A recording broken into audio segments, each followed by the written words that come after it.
Poderoso y glorioso según su triste rango. Buenos días, buenos días. Bueno, continúa la ola de violencia, la escalada, la guerra, y por ahora no se ve la paz, aunque hay un detalle, recomiendo ver el video hasta el final, ahí se habla de eso.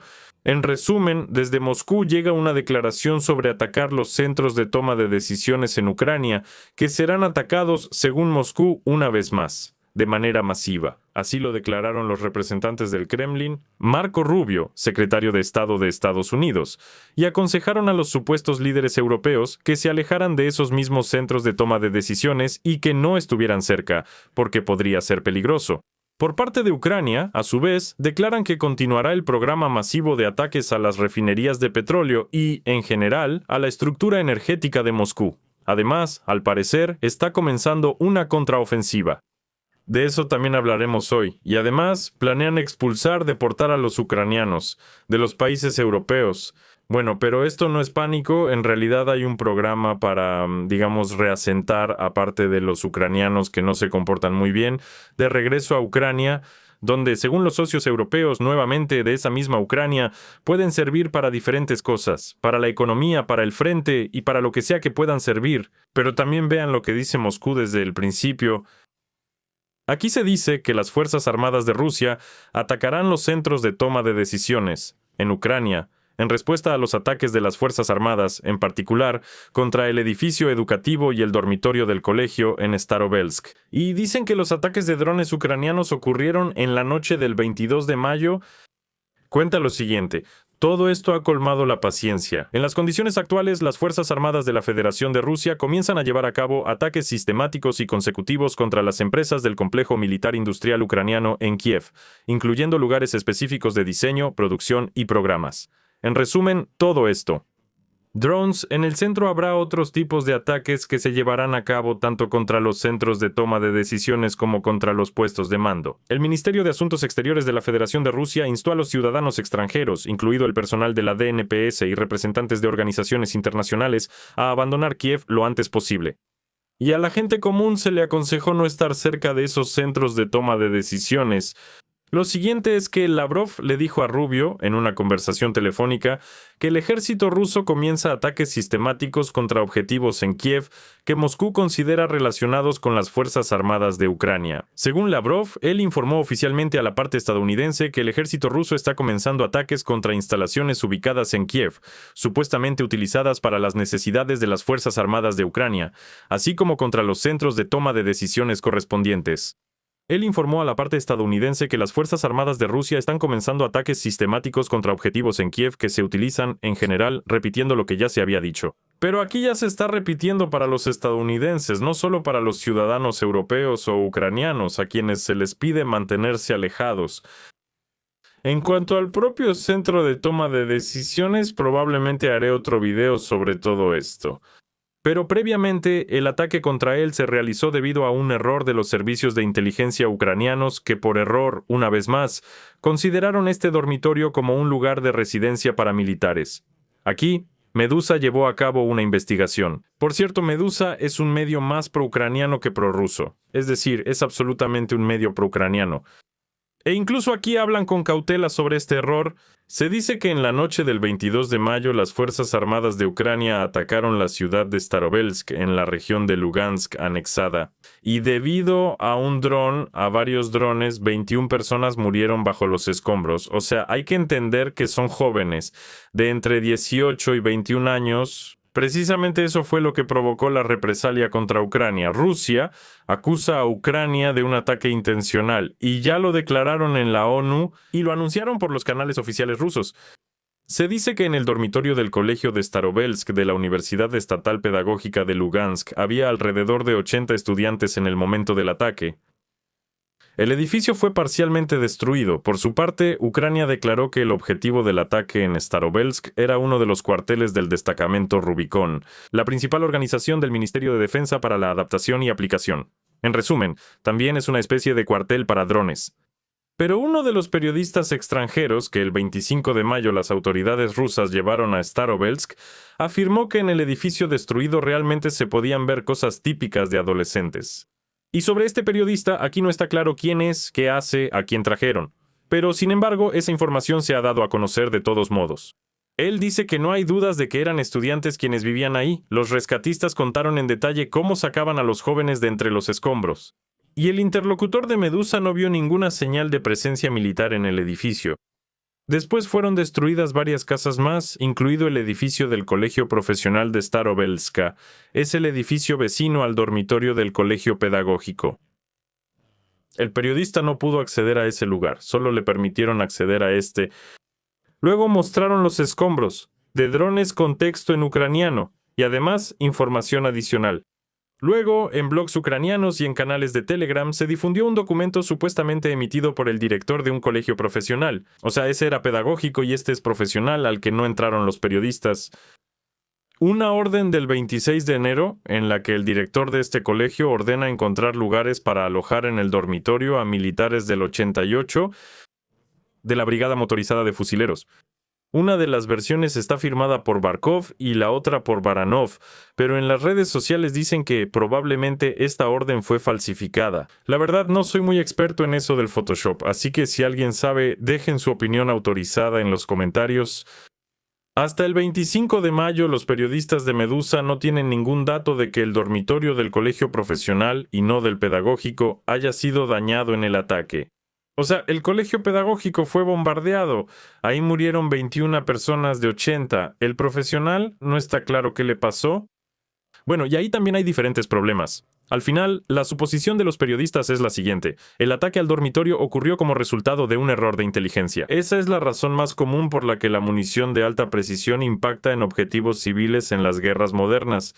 Así que, así es, un pequeño error de un solo agente de inteligencia causó un enorme problema. Y como resultado, murieron adolescentes completamente inocentes. Bueno, no adolescentes, ya tenían entre 18 y 21 años, pero de todos modos, personas que apenas comenzaban su camino en la vida. Luego lo siguiente, después de Starobelsk tenemos otra cosa. Aquí resulta que Zelensky declara que hay una oportunidad de terminar la fase activa de la guerra, y sobre esto lo declaró en una reunión con la fracción de ese mismo servidor del pueblo, que ya le gusta tanto a todos que hasta se nos quita el hambre. Los diputados del partido discutieron con el jefe de Estado el fin de la fase activa de la guerra, las negociaciones de paz y la membresía de Ucrania en la Unión Europea. Por cierto, de eso también vamos a hablar ahora. Ya grabé un video sobre el tema de que no aceptan a Ucrania en la Unión Europea, quieren tomarla, bueno, como algo así como ni siquiera un hermano menor, sino para sentarse en una sillita al lado de la mesa donde comen los altos cargos. Algunos lores, alcaldes y otros así. Zelensky no está de acuerdo con esto y dice, nosotros los estamos protegiendo. Por eso denos la membresía en esa misma Unión Europea. En resumen, el presidente ucraniano admitió que con grandes esfuerzos no permite negociaciones sobre Ucrania sin Ucrania, pero reconoció que, lamentablemente, esa vía existe. O sea, bueno, se entiende que probablemente Estados Unidos está hablando con Rusia, con Europa, no lo sé, pero tal vez ya haya representantes de gobiernos de diferentes países que también quieren la paz, que en realidad todos necesitamos. Y ellos hablan de eso sin la participación de Zelensky, porque está claro que Zelensky no tiene muchas ganas de negociar la paz. Se dice lo siguiente, la mayor parte del tiempo se dedicó a la perspectiva de terminar la fase activa de la guerra. Y Zelensky señaló que se está considerando la posibilidad de terminar la fase activa para noviembre, siempre y cuando se otorguen garantías de seguridad. Ahora hay una ventaja en el frente, dice Zelensky, y el objetivo principal es no darle a Rusia la oportunidad de engañar y después de una breve pausa reanudar las hostilidades. Bueno, por lo que se puede entender, esas mismas garantías de seguridad son precisamente la adhesión a la Unión Europea, la entrada a la OTAN, la entrada a la Unión Intergaláctica. También hay todo tipo de interesados y deseosos, otras garantías, no sé dónde se pueden conseguir. E incluso si Zelensky logra que Ucrania entre a la Unión Europea, me sorprendería mucho si eso llegara a pasar. Eso significará el principio del fin de la Unión Europea, principalmente por razones económicas, ni siquiera políticas. De todos modos, eso no garantiza que la guerra no pueda extenderse más allá, y no entiendo muy bien qué impediría que la Federación Rusa, si se da el caso, inicie una nueva guerra. Sin embargo, todo esto lo llaman garantías de seguridad. Y antes, Zelensky esperaba que Ucrania fuera aceptada en la OTAN, pero la OTAN no la aceptará. Es más probable que la OTAN se desintegre porque existen todas las condiciones para ello. Ya hay algunos países que forman parte de la OTAN que están declarando que quieren salir de la Alianza Atlántica. La Alianza Atlántica todavía resiste. Rutte declara con todas sus fuerzas que Trump es un buen tipo, que la OTAN existe gracias a los esfuerzos de ese mismo Trump, y por ahora nadie se ha salido. Pero lo difícil es el primer paso. Creo que basta con que salga alguien, incluso un país que no sea muy poderoso, y todo esto empezará a desmoronarse como un castillo de naipes. Sin embargo, bueno, en fin, ya veremos. Por ahora no se sabe si eso es probable o no. Si de repente la guerra termina, entonces, naturalmente, a los ucranianos los expulsarán de la Unión Europea, a la mayoría de los que no hayan conseguido la residencia temporal, la residencia permanente y, por supuesto, mucho menos la ciudadanía. O al menos conseguir un buen trabajo, o cualquiera, aprendiendo el idioma hasta el nivel A2 o B1 dependiendo de lo que se requiera en cada país. Incluso ahora se informa que a los ucranianos los están expulsando más seguido de la Unión Europea y devuelven primero a aquellos que violan la legislación migratoria. La mayoría de las veces se trata de quienes cruzaron la frontera ilegalmente, no tramitaron los documentos o cometieron una infracción. De nuevo, no todos los países hacen esto, pero lo más probable es que se refieran a Polonia. Así lo informó la representante del Servicio Estatal de Migración, Natalia Numenko, en una entrevista para Glafcom. Según ella, desde 2024 los países de la Unión Europea han estado aplicando gradualmente con más frecuencia el mecanismo de readmisión. Este mecanismo prevé el regreso completamente legal de ciudadanos que se encuentran ilegalmente en el territorio de otro país. Es decir, no se puede decir que estén deportando a decenas de miles de ucranianos, naturalmente, pero a ciertos ciudadanos que son atrapados cometiendo alguna falta. De nuevo, hay que entender que no se trata de redadas policiales para detectar ilegales, no. Esta persona, por ejemplo, se emborrachó, se peleó, como se dice, rompió un arbolito, da vergüenza mirar a la gente a la cara. Bueno, y aquí, si te detiene un policía, te revisan los documentos. Los documentos están vencidos, bienvenido de vuelta a tu país. Así es, probablemente. Porque no hay otras formas de detectar a los ilegales por ahora, por alguna base de datos de tarjetas o algo así. Todo eso es cosa de un futuro lejano, si es que llega. Los países de la Unión Europea devuelven a los ciudadanos de Ucrania como infractores de la ley migratoria. Esto aplica especialmente a aquellos ciudadanos que cruzaron la frontera ilegalmente. Naumenko aclaró que no se trata solo de personas que entraron a la Unión Europea por TISU. Incluso devuelven a quienes no tramitaron a tiempo los documentos de residencia o cometieron una infracción. Después de eso, el país de la Unión Europea les redujo el plazo de estancia. Naumenko también agregó que de los países europeos, en particular Polonia, Chequia y Alemania, llegan muchas solicitudes para el retorno de hombres. Y de mujeres, por cierto, también. Hubo un poco más de entradas de ucranianos a Ucrania entre enero y abril, unos 100,000 y algo. En realidad no fueron ni siquiera 100,000 y algo, sino que fueron solo 18,000 más. Bueno, y eso no es mucho, pero de todos modos ahora están haciendo un escándalo y diciendo, miren, los ucranianos están regresando. Miren, los ucranianos quieren servir a su país natal, pero en realidad lo más probable es que los que regresan, estoy seguro, son mujeres con niños quienes no pudieron adaptarse en el nuevo lugar. Algunos países, bueno, son sumamente difíciles para establecerse, por ejemplo, Noruega. Intenten aprender ese idioma noruego, y aún peor es el idioma húngaro.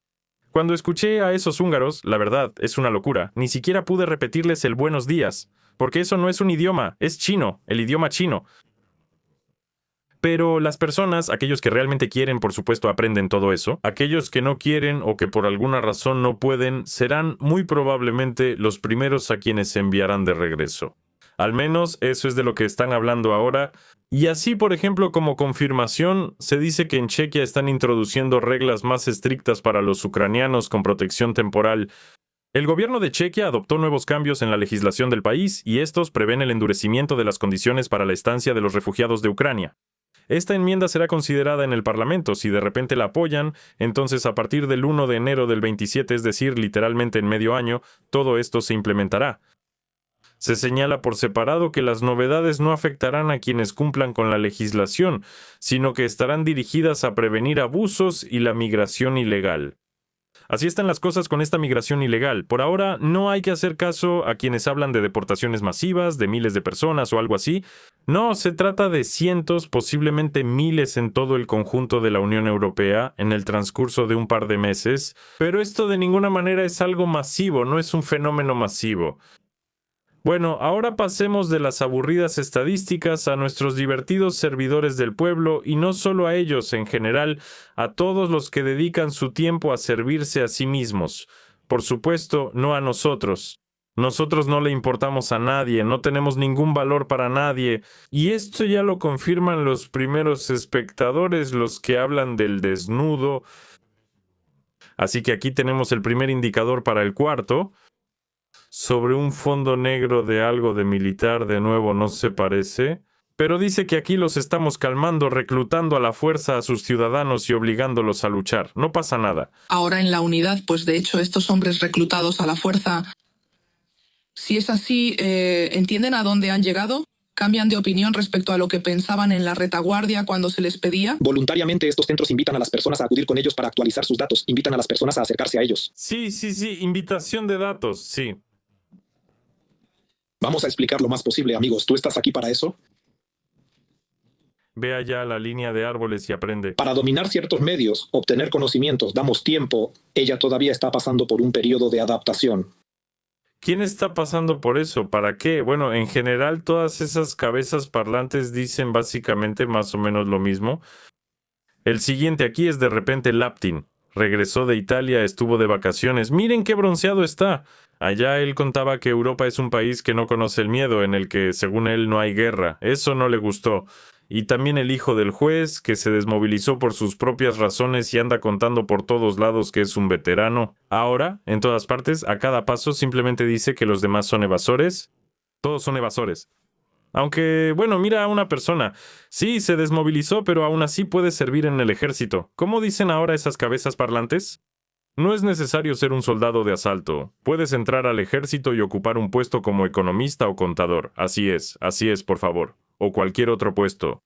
No sé, ser vocero de alguna unidad, pero no, él prefiere ir de estudio en estudio, viajar por Italia, comprar motocicletas caras para ganar dinero, ganado por supuesto de manera oficial en la guerra. Les recuerdo que un soldado allá gana 20,000 de salario y los que están en la línea del frente ganan más. Pero ve y demuestra todavía que estás en la línea del frente. No a todos se les permite recibir salarios tan altos, y aunque recibas un salario grande, el comandante te dirá: escucha, hermano, si quieres vivir, comparte tu salario conmigo y yo lo donaré, por ejemplo, a los de allá, a los de Sternenko. Circulan todo tipo de rumores. Y esto no me lo estoy inventando. Tengo muchos conocidos que cuentan todo esto. Bueno, escuchemos a Laptin. Que todo esto es una farsa, que no hay ningún alto al fuego. Por eso, claro, a un personaje desmovilizado y bronceado no le interesa ningún alto al fuego. Puede ir de estudio en estudio, ganar dinero por entrevistas, bueno, la vida le sonríe, todo está perfecto. Quería decir ascensor social, pero no, él ya nació, como se dice, con cuchara de plata en la boca, hijo de un juez. Bueno, imagínate, la vida le sonrió desde el principio, pero luego todo empezó a ir un poco mal también. Amigos, tenemos que escuchar menos lo que nos cuentan sobre una paz rápida. Nada de eso, sí, claro. Hay que preparar a nuestros hijos, a nuestras familias.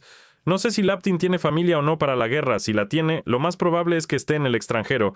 Pero algo me dice que ni siquiera la tiene. Tenemos que reunir fuerza de voluntad, es cierto. Tenemos que pensar en cómo sobrevivir durante la guerra. Bueno, en los estudios es perfecto para sobrevivir. Ella es periodista, me parece que está completamente de acuerdo. En el estudio se puede sobrevivir perfectamente. Ahí no te mueres, te mueres. Tenemos que pensar en cómo llegar hasta el final de la guerra, incluso con este gobierno, eso también es verdad. O también puedes arrastrarte hasta un restaurante, tampoco está mal. Sí, es verdad. Laptin y yo estamos completamente de acuerdo. Hay otro héroe de ese tipo. Es Miroshnichenko, diputado, por cierto, que huyó a Estados Unidos en el 22, desde entonces no ha aparecido en Ucrania. Y ahora tiene un joven Lenin, aunque con un peinado diferente. Está en proceso de transformarse en un joven Elton John. Ya les mostré la imagen. Está haciendo una entrevista. Miroshnichenko, por cierto, es otro héroe del Maidán. Y este héroe transformador habla de todo tipo de cosas. A nosotros nos toca hacer lo nuestro, nos toca defender lo nuestro. Haremos nosotros, el tractor y yo. La independencia. Tenemos un motivo, una razón por la que debemos defendernos, por la que debemos ganar esta guerra. ¿Por qué? ¿Qué está pasando? Lamentablemente, hoy en día Estados Unidos no es nuestro aliado. Y los ciudadanos de Estados Unidos y la Unión Europea, en su mayoría, que hoy está liderada por personas sensatas, podrían ayudar más. Hoy en día es lo suficientemente poderoso. Bueno, dicen que Estados Unidos hoy no es un aliado. Yo, en el lugar de esos mismos organismos migratorios, averiguaría qué está pasando ahí, qué sucede, por qué Melnik dice que Estados Unidos no es un aliado, por qué él se rebela contra un gran país. Todavía tenemos otros personajes, bueno, por ejemplo, este militar, no sé cómo se mueve por las trincheras. Este también es nuestro diputado Oliyenko, que valientemente finge ser un valiente combatiente. Quiere mostrar que es un luchador. Quiere mostrarlo, en la colina, un hermano de armas. ¿A quién? Piénsenlo ustedes mismos. Y él dice que a Ucrania le deben dar todo, armas, armas nucleares y algo más, con tal de que el diputado Olyenko viva bien. ¿Cuál debería ser, según usted, la reacción del mundo y cuál es ahora? Mira qué rayado está, qué agotado por la guerra, con un nivel negativo de agotamiento en el rostro, con el cabello despeinado también negativo. El que acaba de salir de la barbería ahora va a empezar a contar qué tipo de armas necesita Ucrania para hincarle los dientes al enemigo. Yo pienso que eso debe ser así y ya debería haber sido así desde hace tiempo. Darle a Ucrania todas las armas posibles, incluida la nuclear, para que Ucrania pueda defenderse. Eso cambiaría radicalmente todo. Eso sería lo ideal. Me imagino lo que pasaría si a personajes así se les diera armas nucleares. Sería simplemente una catástrofe mundial. Me parece que eso llevaría al tráfico de armas nucleares y a entregarlas a terceros en interés de Ucrania. O sea, se va a propagar instantáneamente por todos lados y todos van a tener esos pequeños maletines portátiles que pronto probablemente se venderán en AliExpress. O sea, un gran maletín nuclear lo tiene ese mismo Trump, lo tiene Macron, lo tiene Putin. Y estos serán pequeños maletines portátiles para todos los que quieran usar pequeñas cargas nucleares que se venderán al mayoreo y al menudeo. Creo que así sería. Bueno, en general eso es todo de mi parte. Suscríbanse al canal, no olviden hacerlo. Hasta luego a todos. Bueno, claro, así es, y debemos entenderlo, y en principio la única receta es acabar con la Federación Rusa. Bueno, ¿qué otras opciones tenemos? Yo no veo ninguna. No, y yo tampoco veo. Quiero llevar su frasco, ya que voy a vivir así y mirar a la Federación Rusa. Eso está claro. Por eso hay que destruirlos, por favor. Estoy de acuerdo con usted. Gracias por la inspiradora, llamémosla inspiradora, conversación. Sergei Brashuk.